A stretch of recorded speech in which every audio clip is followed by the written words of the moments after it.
PBI y el 60% de los argentinos hundidos en la más profunda pobreza. Para mencionar algunos números, en Presidente Perón hasta ahora solo el 38% de los habitantes tiene cloacas, en Almirante Brown el 41% solo tiene cloacas y en Lomas de Zamora el 47%. Por supuesto, está de más decirlo y creo que en algún momento lo he comentado, recursos para mejorar esta situación no faltaron. Al asumir este gobierno se encontró en AISA un gasto total de la gestión anterior de 4.800 millones de dólares. 4.800 millones de dólares. Con todo este presupuesto, la empresa funcionó como una plataforma de campaña para los funcionarios de turno. Hubo 200 millones de dólares destinados a obras y el 25% de esas obras se destinaron a Tigre y Malvinas Argentinas, dos de los municipios de donde provenía su cúpula directiva. Además se gastaron, por ejemplo, $1.300.000 entre 2022 y 2023 en sponsoreo de AISA para eventos en estos municipios. Todo esto, por supuesto, en un país que cada vez se empobrecía más. En este mismo sentido, en septiembre del 2023 se compraron las famosas camionetas Renault Kangoo, que todos recordamos, que tristemente todos recordamos. En total fueron 613 camionetas que se adquirieron por $25.700.000, unos $42.000 por cada camioneta, el triple de su valor real a la fecha de compra. Todo esto mientras que, por supuesto, la gente seguía sin cloacas. Por otro lado, por ejemplo, el área de comunicación de AISA destinó recursos a cuentas de redes sociales ajenas al ente estatal y mencionaba a dirigentes políticos del Frente Renovador en ellas. Que más de la mitad de los habitantes de Presidente Perón, Almirante Brown o Lomas de Zamora no tengan cloacas no es ni más ni menos que el fiel reflejo del legado del Estado presente. Políticos millonarios y millones de argentinos viviendo con falta de servicios básicos a solo 25 kilómetros de la Casa Rosada. La filosofía del Gobierno Nacional para este tipo de obras es la que siempre hemos sostenido. Las obras de infraestructura básica tienen que hacerse, pero se van a concesionar al sector privado todo lo que sea concesionable. Porque el privado lo hace mejor, de forma más eficiente y de forma más justa, sin esquilmar a los contribuyentes a través de impuestos. En 2023, en plena campaña electoral, un ex candidato a presidente, por entonces también ministro de Economía, decía: esta obra la empezó un gobierno peronista y la va a terminar otro gobierno peronista. A este ex ministro y ex candidato se le recuerda que la única verdad es la realidad y la obra del sistema Riachuelo finalmente la terminó el gobierno del presidente Milei. En otro orden de cosas, perdón, pero hoy es larga la conferencia. En otro orden de cosas, contarles que en un decreto, a través de un decreto que se va a firmar en las próximas horas y que saldrá publicado, por supuesto, en el boletín oficial, el presidente eliminará la jornada no laborable correspondiente al Día del Empleado Público. El Estado no es un lugar en el que deba ser posible tomarse un día sabático ni gozar de cualquier otro privilegio que el trabajador del sector privado no tiene o carece, teniendo en cuenta, por supuesto, que ese día es pagado con el sueldo de cada uno de los contribuyentes de este país. Trabajar en el Estado es un servicio para atender al ciudadano que todos los días se esfuerza para llevar un plato de comida a su familia y que de manera directa o indirecta es responsable del presente y del futuro del país. Esta medida va en consonancia con la concepción del Estado que tiene este gobierno. Está para allanar el camino de libertad a los argentinos, no para entorpecerlo. La Argentina que rendía culto al estatismo y al sector público en detrimento del privado es cosa del pasado. En otro orden de cosas, contarles que se inicia un proceso obligatorio de revalidación de inscripción para los clubes de barrio y pueblo para que puedan acceder a las tarifas subsidiadas de luz y de gas. Esto se da en el marco de un proceso de quita de privilegios que está llevando adelante el Gobierno Nacional, detrás de un nombre bien intencionado, durante muchos años los argentinos le pagaron subsidios a clubes de élite que lejos están de ser efectivamente clubes de barrio o de pueblo. Estamos hablando de clubes que tienen convenios con importantes cadenas de gimnasios, clubes de deportes profesionales, clubes que incluso tienen oficinas comerciales con medidores a los que también les corría el subsidio. Entre estas entidades se encontraban un famoso club de regatas de la zona de Olivos, otro club de rugby de nombre foráneo con sede en Avenida Libertador y valor de cuota cercana a los 100.000 pesos por mes. Y hasta había un club de fútbol actualmente de la segunda categoría del fútbol profesional de AFA. Por ejemplo, solo en los últimos 6 meses un club de Belgrano debía haber pagado 22 millones de pesos en servicios públicos y pagó 13 millones de pesos. Es decir, los argentinos subsidiamos casi 9 millones de pesos cuando no correspondía hacerlo. Otro club de la Ciudad de Buenos Aires tendría que haber pagado 57 millones de pesos, pero pagó 34 millones gracias a los subsidios, es decir, repito, los argentinos subsidiamos 23 millones de pesos que no correspondía hacerlo. Todos estos clubes han sido desafectados y dejaron de recibir subsidios. Es importante aclarar que ningún club que necesite subsidio va a dejar de recibirlo.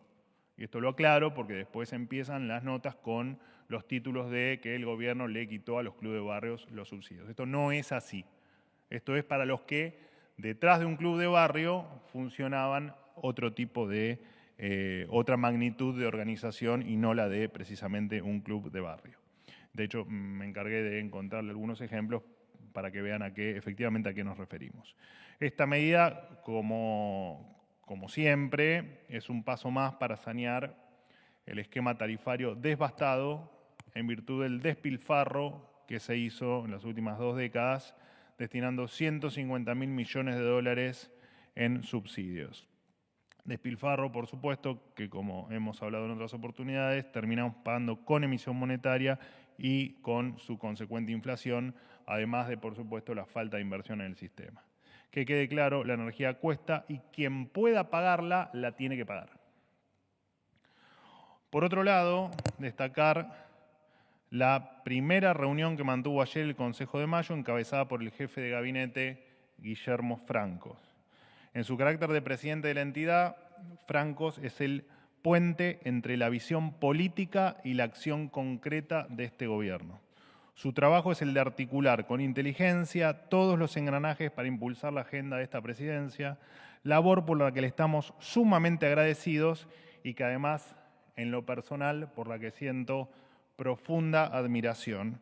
Y esto va además para aclarar cualquier maliciosa nota que hubo estos últimos días, involucrándome a mí y a Guillermo Francos en una realidad que solo tienen ustedes o algunos de ustedes en sus mentes y en su visión paralela de la realidad de lo que pasa en la Argentina, especialmente dentro del Gabinete Nacional. Así que abrazo grande, Guillermo, y repito, gran admiración por el trabajo que viene haciendo desde hace 1 año y medio en el gobierno. De esta reunión también participaron los 6 consejeros designados por decreto, el ministro de Desregulación, Federico Sturzenegger, representando al Ejecutivo, el gobernador de Mendoza, Alfredo Cornejo, por las provincias firmantes del Pacto de Mayo, la senadora nacional, Carolina Lozada, por la Cámara Alta, el diputado nacional, Cristian Ritondo, por la Cámara Baja, el secretario general de la UOCRA, Gerardo Martínez, representando a los sindicatos, y el presidente de la UIA, Martín Rapalini, por el sector empresarial. En esta virtuosa primera reunión celebrada en Casa Rosada, se dio el puntapié inicial a la agenda reformista que impulsa el gobierno para que la Argentina retome el camino de grandeza en el que alguna vez se encaminó allá por fines del siglo XIX. Porque para salir de forma definitiva de la espiral de decadencia que han sido los últimos 100 años, Argentina necesita reformas profundas, reformas que excedan al gobierno nacional. Por eso, el año pasado el presidente Milei convocó a los gobernadores para firmar precisamente el Pacto de Mayo. El contenido del pacto plantea ni más ni menos que una dirección diametralmente opuesta a lo que la política hizo durante los últimos 100 años en materia fiscal, tributaria, laboral, educativa, comercial y política. Por dar algunos ejemplos, el compromiso con defender la propiedad privada, con sostener a rajatabla el equilibrio fiscal, con bajar el gasto público consolidado a 25 puntos del producto, con bajar impuestos y con que el país se abra al comercio exterior. Todo esto necesita, por supuesto, de un Congreso comprometido realmente con mejorarle la vida a los argentinos. Necesita de diputados y senadores que dejen atrás sus diatribas ideológicas de una vez por todas. Ese es el mandato de los argentinos y eso es lo que necesitamos hoy más que nunca. No es novedad que hasta el momento numerosos diputados y senadores se dedicaron pura y exclusivamente a obstaculizar el rumbo del gobierno y a frenar las iniciativas que representan un cambio para todos nosotros. Al igual que ocurre con los 11 proyectos presentados en diputados por el Poder Ejecutivo que hoy están sin tratamiento y a los que me voy a dedicar 30 segundos a mencionar. La ley de repatriación histórica de los ahorros de los argentinos, que termina con la lógica persecutoria que sufrieron los contribuyentes en los últimos años. Quizás a algunos les interesa seguir persiguiendo a los contribuyentes, no a nosotros. Otro proyecto que está sin tratamiento es la modificación en la Ley de Seguridad Interior, que le permite a las Fuerzas Armadas actuar frente al terrorismo. Sí, lamentablemente no es novedad, se oponen a enfrentar criminales sin ningún respeto por la vida humana. La ley Hojarasca, que deroga normas obsoletas. La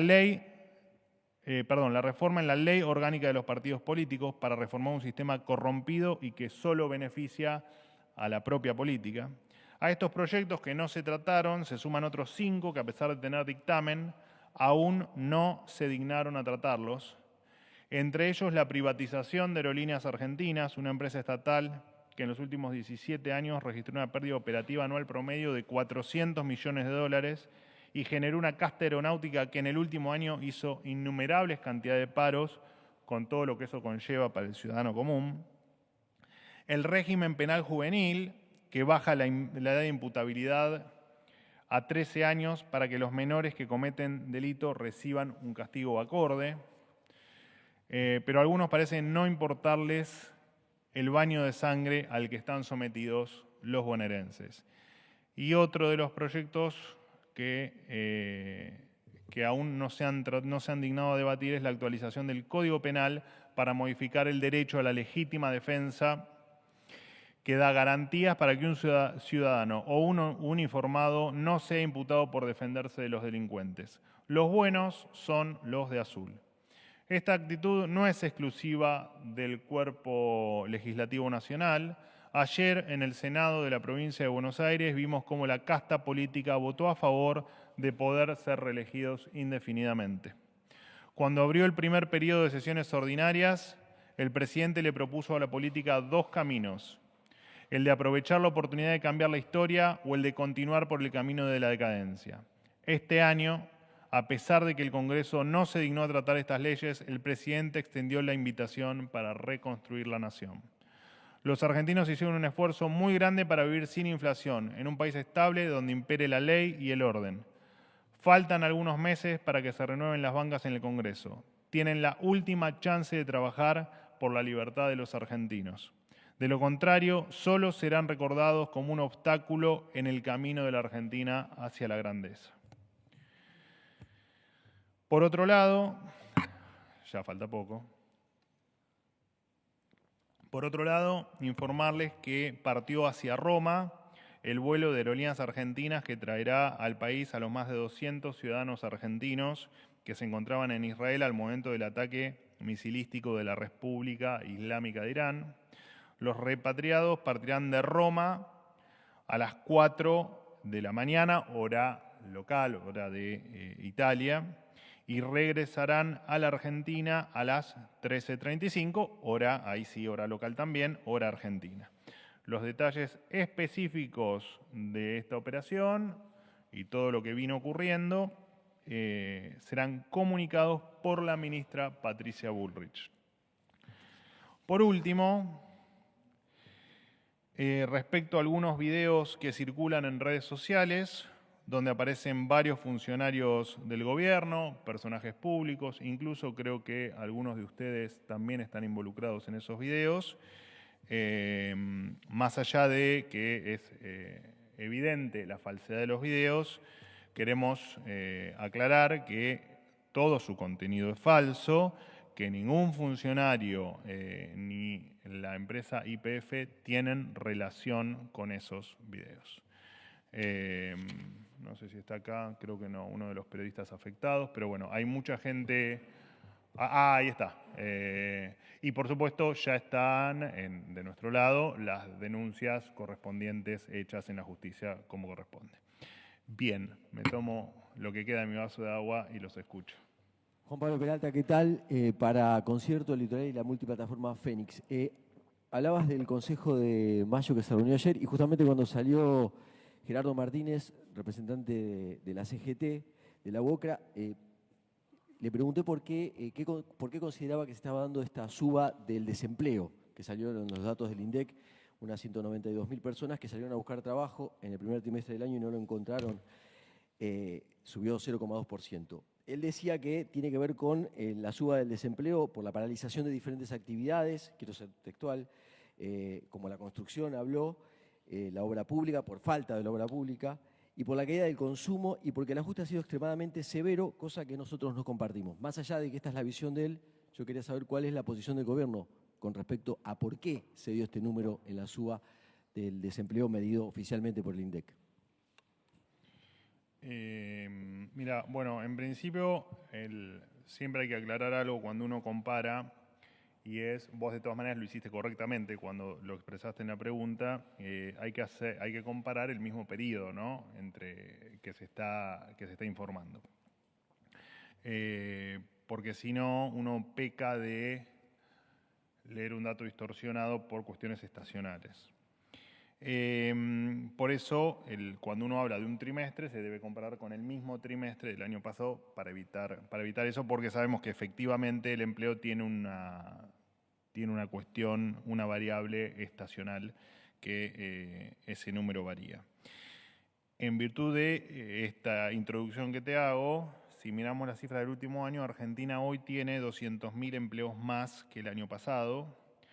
Sin embargo, esta leve suba en el número al que haces referencia, que marcaste el 0,2%, ahí hay varios factores que explican esa suba marginal del desempleo. Entendemos que el 0,2% es una suba marginal, pero es un número que está incidido por mayor cantidad de argentinos que buscan trabajar, producto también de cuestiones salariales que hacen que ese salario rinda más. ¿Qué te quiero decir con esto? Que cuando uno habla de la tasa de participación en el mercado, que es básicamente cuánta gente está en ese mercado laboral o cuánta gente participa de ese mercado laboral, hoy está en niveles récord y representa cerca de un 48%. Entonces, cuando ese mercado es más amplio, la creación de empleos no se ve reflejada en el índice de desocupados. ¿Por qué? Porque como te sube la tasa de participación del mercado laboral, lo que te ocurre es que cuando comparás tenés más personas desocupadas porque hay más gente buscando trabajo, ¿correcto? Es una cuestión técnica, te lo simplifico de la manera más sencilla que encuentro. También aprovecho para recordarte a vos, pero no por vos, sino por tu pregunta, que durante el gobierno kirchnerista, y esto lo digo por algunos que maliciosamente salieron a explicar de una manera perversa esta suba marginal en el índice, y digo perversa porque claramente, digamos, es extraño no entender que es una suba marginal en virtud de estos datos que te estoy dando. El gobierno kirchnerista, entre 2003 y 2015, aumentó, lo único que aumentaba era el empleo público y es un buen momento para recordar que los empleados públicos totales durante este periodo, desde que comenzó el kirchnerato hasta el 2015, pasó de 2.200.000 empleados a 3.600.000, o sea, tuvo un aumento del 64% y que lograron, te diría que debe ser de los pocos casos en el mundo, tener congelado el nivel de empleo durante más de una década. Nosotros tenemos bien en claro que la única manera de generar empleo genuino no es con el sector público, es con el sector privado, y sabemos que el motor del sector privado es mi fotógrafo, es el fotógrafo de Casa Rosada, no lo puedo matar por el ruido. Sabemos que ese motor, que es el sector privado, tiene algunos condimentos, tiene algún combustible para que funcione, que básicamente es el crecimiento económico, ¿no? Crecimiento económico que se da por diferentes razones, que vos siempre me das la oportunidad de expresarme en algunos temas con mayor detalle, pero no te voy a aburrir. El crecimiento económico, que requiere de algunas variables, que son las que están están acomodadas o acomodándose, genera crecimiento, y ese crecimiento indefectiblemente genera dentro de sus virtudes hay dos que hay que destacar, y una es la creación de empleo y la otra es el aumento en los salarios reales. O sea que el camino es el correcto, el aumento en el índice de desocupación, el marginal del 0,2, te lo expliqué y creo que quedó todo explicado. Sí. Buenos días.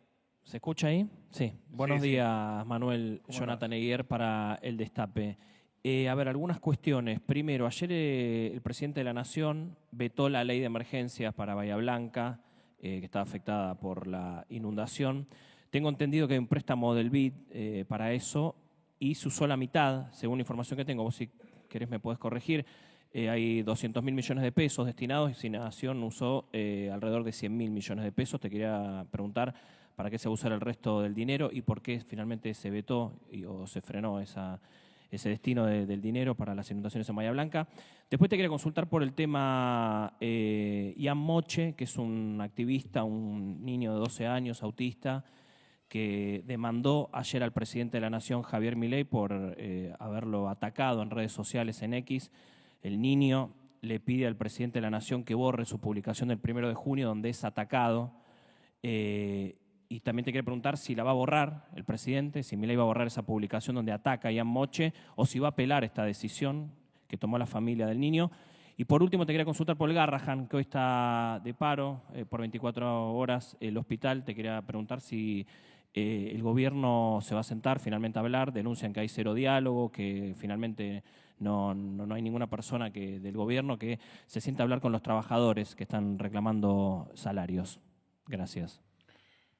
Con respecto a tu primera pregunta, te recuerdo que la ayuda era directa y era, no toda, pero casi toda era ayuda directa, porque hubo transferencias al municipio, pero la gran mayoría eran ayudas directas a la gente que lo requería. Y así fue, se procesó todo el requerimiento y no hubo requerimientos sin satisfacer. Así que, independientemente de los montos, todo lo que se solicitó se transfirió, te repito, de manera directa. Siempre cuando no hay intermediarios tenés algún se cuestiona la medida. Por eso fue que quisimos precisamente hacerlo de esta manera, ¿no? Hacerlo de manera directa y no a través de intermediarios. Después, perdóname, tu última pregunta. Segundo tema fue Ian Moche y tercero Garrahan. Bueno, el Garrahan es un tema, sí, hoy algún canal puso los ñoquis a la Adorni, así que le deben haber salido espectaculares, ¿no? ¿Lo van a comer al mediodía? Bueno, agradezco tener un nombre de salsa en mi haber, además de todas las otras cuestiones. Nosotros entendemos que esto creo que lo hemos charlado, no sé si en la última conferencia o en la anterior, entendemos que es un paro en el que unos pocos privilegiados sindicales lo que están haciendo es frenar, dificultar o entorpecer la atención en el Garraham. Hay una... Hoy justamente me estuve viendo a la mañana, primerísima hora, algunas declaraciones de algunos sindicalistas o personas que refieren cargos en los sindicatos que están en relación con el Garraham. Y bueno, lo cierto es que hay una malicia en que nosotros, de hecho me nombraron a mí injustamente, porque me la paso aclarando que nuestro problema no es con el Garraham, no es con los médicos, no es con los administrativos, no es con el resto del personal, sino que es con los ñoquis. Es con la gente que le roba recursos a todos ellos y es lo que estamos combatiendo en el Garraham y en todos los rincones de la Administración Pública Nacional. Y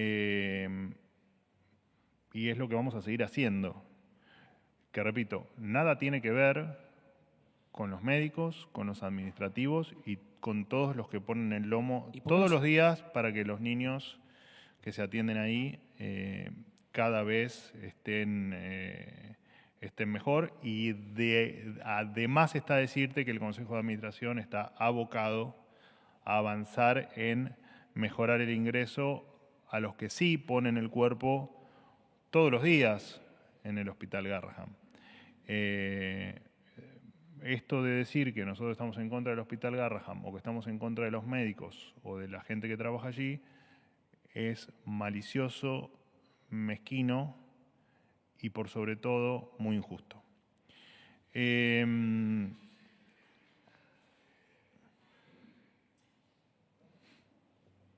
ya no sé qué hacer, muchacho. La verdad no sé qué hacer. No, te iba a preguntar, ¿por qué no se puede hacer en paralelo? Ustedes denuncian que hay ñoquis, ¿no se puede denunciar en la justicia o hacer una cosa en paralelo a lo que denuncian los trabajadores del Garraham? Es que no hay diálogo directamente, está cerrado el diálogo del gobierno. Bueno, de hecho, parte de este conflicto, o dentro de este conflicto, estaba la implementación del sistema biométrico para precisamente, imagínate qué problema podés tener vos, que venís a trabajar todos los días, en cumplir con el registro biométrico cada vez que entras o cada vez que salís.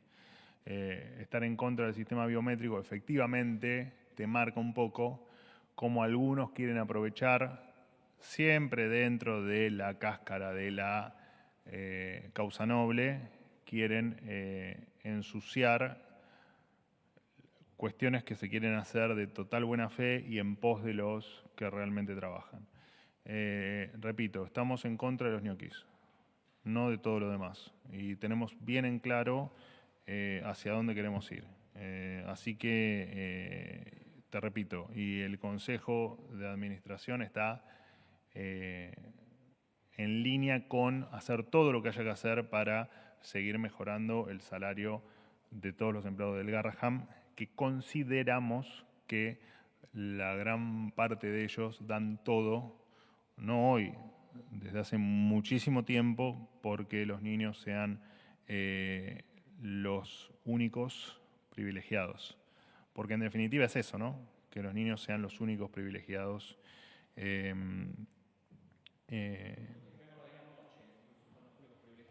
¿Cómo se explica el ataque del presidente con respecto a esto de los niños y se va a borrar esa publicación lamentable, esto corre por mi cuenta, contra Ian Moche? Es que Ian nunca fue objeto de crítica. Ahí hubo otra malicia de quienes manipularon el análisis o la información o la opinión agarrada de cuestiones que no sucedieron. Lo que el presidente criticaba era la utilización de del niño, por parte de algunos medios de comunicación y de algunos dirigentes de la oposición. Jamás el niño ni estuvo ni fue parte de la crítica, ni lo sería jamás. Buen día, vocero, ¿cómo le va? ¿Cómo Ariel anda? Rodríguez, de Cadena 3. Accidentado y todo, ¿no? ¿Por qué? Por el teléfono, el parlante, la risa tuya. Ah, No, igual es parte del folclore. son ¿viste? cuestiones del día a día. Sí. Hay cosas más preocupantes. está bien acá el clima, ¿viste? Está bárbaro. Bueno, a propósito del Consejo de Mayo, quiero preguntarle, porque uno de los 10 puntos que están reflejados allí es la discusión de la coparticipación. Entiendo que es un tema más complejo que no se va a abordar, por lo menos, o no se va a solucionar allí después de más de 30 años que está pendiente, pero sí lo traigo a colación porque hay un reclamo de fondos por parte de los gobernadores de las provincias que tuvo Estado Público el otro día con un documento y una aparente falta de respuesta por parte del Gobierno Nacional, a tal punto que están amenazando ir al Parlamento con un proyecto de ley. Digo, si esto prospera, la intención del Gobierno es vetar esta iniciativa, que está clara, digamos, qué es lo que piden y cuáles son los aspectos. Y el segundo tema tiene que ver también, de alguna manera, con lo impositivo, con lo tributario. Las retenciones. La dirigencia del campo tiene grandes expectativas de que no se vuelva al esquema original a partir del 30 de junio o del 1 de julio. ¿Hay alguna posibilidad cierta de que esto ocurra o ya es cosa juzgada y el 30 de junio vuelven al esquema original las retenciones en el campo? Perdóname, ¿me repetís por favor tu primera pregunta? Sí, si prospera perdón. iniciativa. Sí, a ver, te divido la respuesta en dos. Hay una propuesta, por supuesto, de los gobernadores que está siendo evaluada. Entiendo que se va a hacer una especie de contrapropuesta. Nosotros, en esa contrapropuesta que se llegue a realizar, va a estar en línea con nuestra proyección presupuestaria. Eso va a ser así. Nosotros, ya lo dijo el presidente, y acá me meto en la segunda parte de tu pregunta, el veto funciona siempre cuando se ejecuta, el presidente toma la decisión de utilizar esa herramienta constitucional cada vez que una ley aprobada por el Congreso no cuenta con los recursos o con la explicación de las partidas de dónde va a salir ese dinero. Por consiguiente, lo que me explayo un poco más, lo que el presidente toma la decisión de vetar es siempre y en todo lugar lo que atenta contra el equilibrio fiscal. Más aún cuando los proyectos atentan contra el equilibrio fiscal de manera maliciosa. Entonces, todo proyecto que afecte, que rompa el equilibrio fiscal, va a ser vetado. En tanto y en cuanto rompa el equilibrio fiscal, será vetado. ¿Ustedes entienden que rompe el equilibrio fiscal? Todavía está en análisis. Te lo dije en la primera parte de la pregunta. Está en análisis. Se va a considerar hacer una contrapropuesta en caso de que ese análisis lleve a la necesidad de hacer una contrapropuesta, y esa contrapropuesta sí va a estar en línea con las proyecciones presupuestarias. Pero con respecto a los vetos, te contesto de manera genérica también, porque ya ha pasado y porque va a seguir pasando. Todo lo que atente contra el equilibrio fiscal será indefectiblemente vetado por el presidente de la Nación. Respecto a las retenciones, el esquema nunca se modificó en realidad. Lo que se hizo fue una modificación transitoria que se había anunciado como tal, excepto para las economías regionales. Todavía no hay ninguna determinación. En caso de que la haya, la vamos a comunicar. Pero todavía no hay ninguna definición al respecto. Manuel, ¿cómo estás? Buen día. ¿Cómo andas? ¿Bien? Rodrigo Jorge, de Radio Mitre. Conferencia extensa hoy, ¿eh? Sí, ¿no? pero bueno.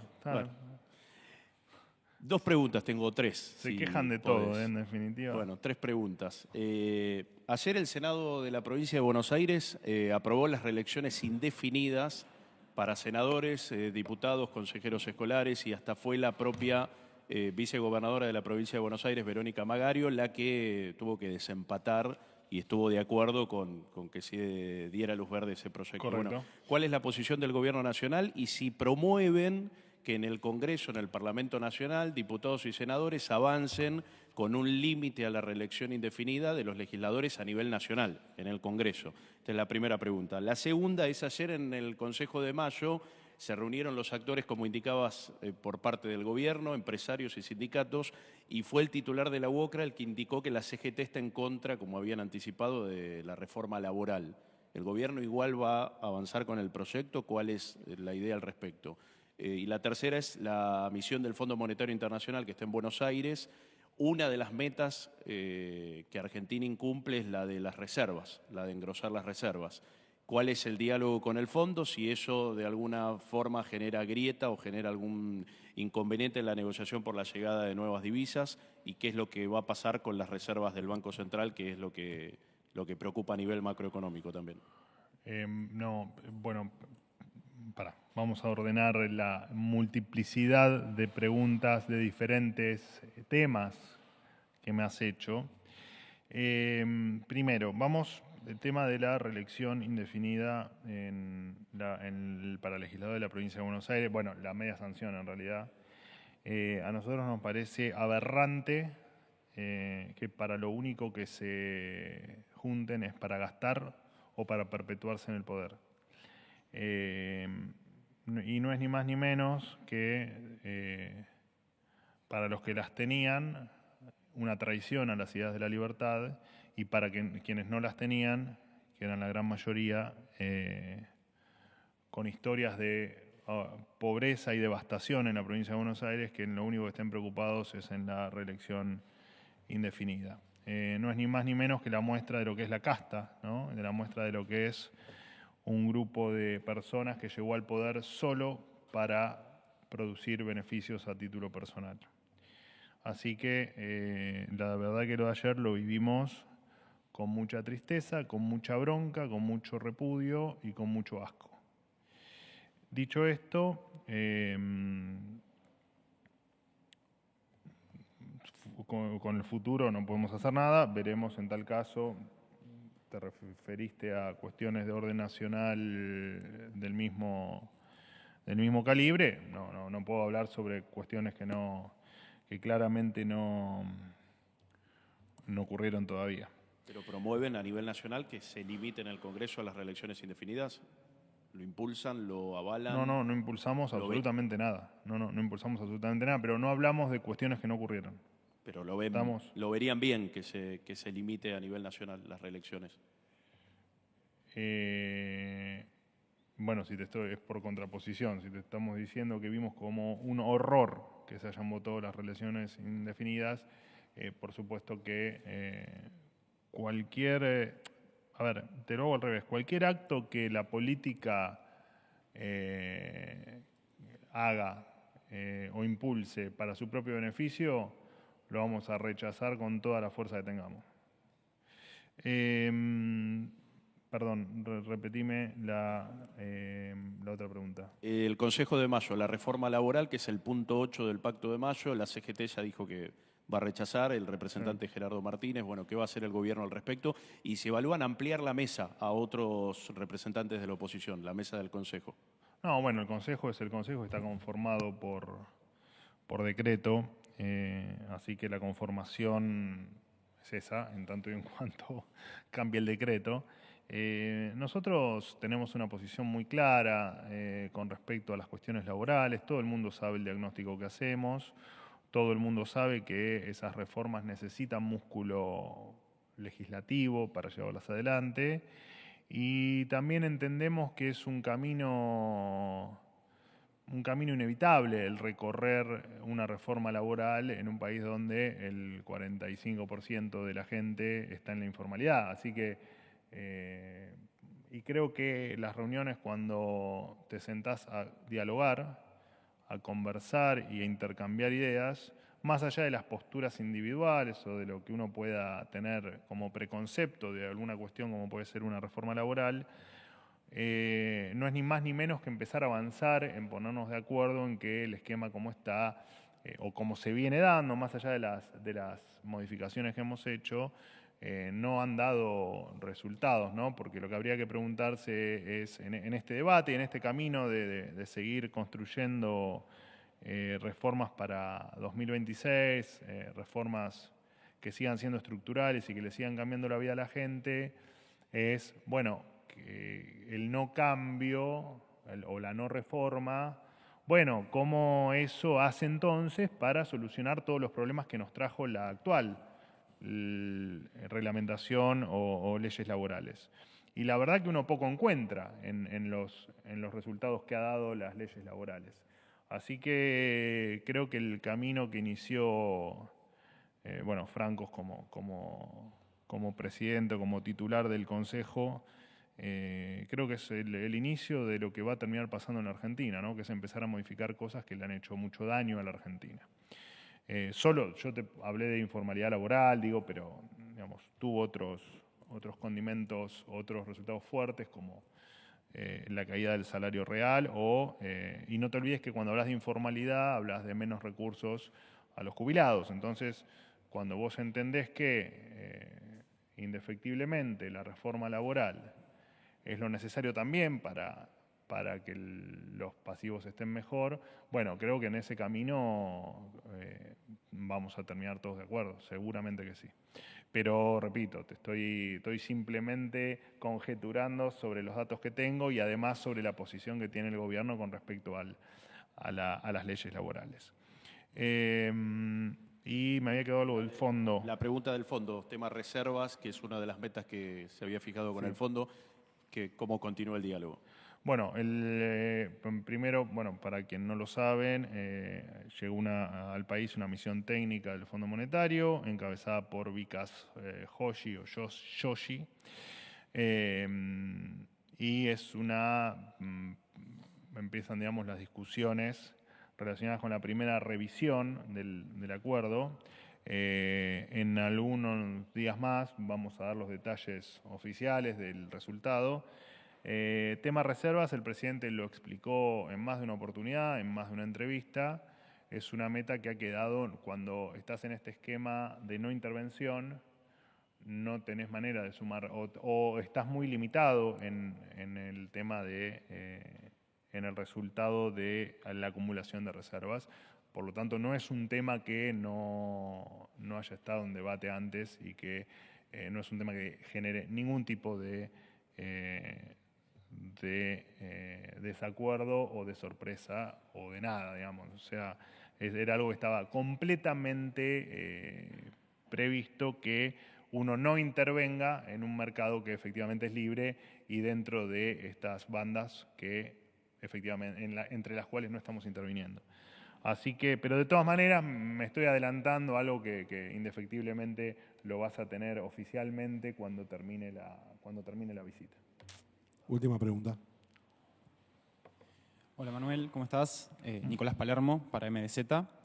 Mi consulta tiene que ver con que hace unos días se conoció un registro del Departamento de Justicia de los Estados Unidos que reveló que el Estado argentino firmó un contrato a través de la CIDE con una empresa llamada Tactic Global para hacer de enlace entre la presidencia argentina y la de Estados Unidos. Esta compañía está vinculada a Leonardo Scaturice, que recientemente estuvo en los diarios porque se convirtió en el accionista mayoritario de Flybondi, pero hace unos meses lo mencionamos acá en una de estas conferencias de prensa, cuando una versión periodística, que vos desmentiste, decía que un avión de su propiedad había descargado una serie de valijas que no habrían pasado por los controles habituales de la aduana. Recuerdo. En ese entonces habías dicho que el gobierno no tenía ninguna vinculación con él, salvo encuentros fortuitos en lugares como la CEPAC. Pero bueno,